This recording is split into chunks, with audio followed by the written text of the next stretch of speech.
సరే, అది ఒక విషయం అయితే మీకు అది ఇంకొకటి, వాళ్ళ హయాంలో కొత్త మెంబర్స్, ఫ్యామిలీలో కొత్త మెంబర్స్ రేషన్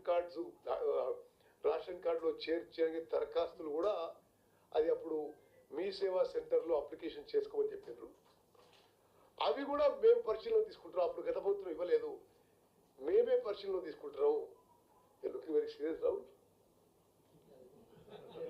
ఓకే, దెన్ ఇప్పుడు total number of food security cards are is 90 lakhs. Total number of beneficiaries is 2.85 crores. మీరు కొంచెం జరిగితే ఆ ఫిగర్స్ ఉన్నాయి బ్రదర్. అక్కడ మీరు కెమెరా ఆన్ పెట్టుకొని జరగదండి, మీరు అటు ఇటు తొక్కినా పోయిందిగా. Okay, total number of food security cards is 90 lakhs. Total number of beneficiaries 2.85 crores.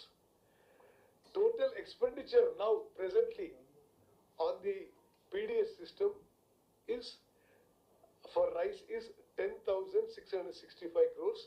This is shared about equally between the central and state governments. Okay, next. అదే విధంగా ముఖ్యమంత్రి గారి ఆలోచన మేరకు మరి రైస్ తో సహా ఇతర నిత్యావసర వస్తువులు కూడా రేషన్లో క్రమక్రమంగా యాడ్ చేయాలనే ఆలోచనతో మరి సివిల్ సప్లై శాఖని కమిషనర్ కూడా ప్రపోజల్స్ తయారు చేయమని చెప్పడం జరిగింది.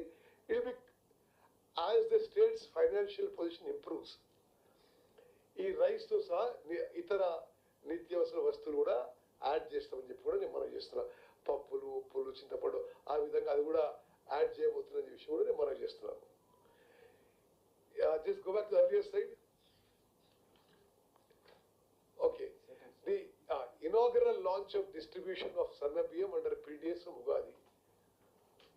Ugadi పండుగ రోజున we thought a new beginning. This is a historical step forward. Ugadi is the right day to do this. So Ugadi రోజున హుజూర్ నగర్ లో ముఖ్యమంత్రి రేవంత్ రెడ్డి గారు ఈ సన్న బియ్యం పథకం ప్రారంభిస్తారు. ఇది టోటలీ ఫ్రీ ఆఫ్ కాస్ట్ అనే విషయం కూడా నేను మనవి చేస్తున్నాను.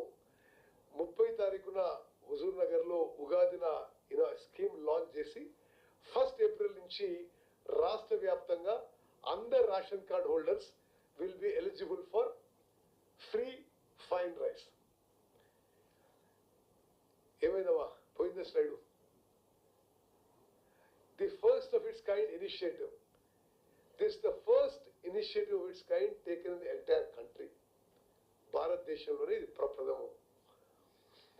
Earlier, ఈ దొడ్డు బియ్యం course rice was distributed.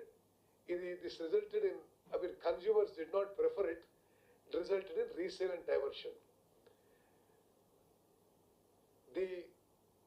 Our government is introducing a Sanna Biyam in PDS scheme to ensure that Telangana రాష్ట్రంలో నిరుపేదలకి, లోవర్ మిడిల్ క్లాస్ అందరికీ కడుపు నిండా మరి ఆహారం సప్లై చేయాలి, ఫుడ్ సప్లై చేయాలనే ఉద్దేశంతో మేము ఈ స్కీమ్ మొదలు పెడుతున్నాము.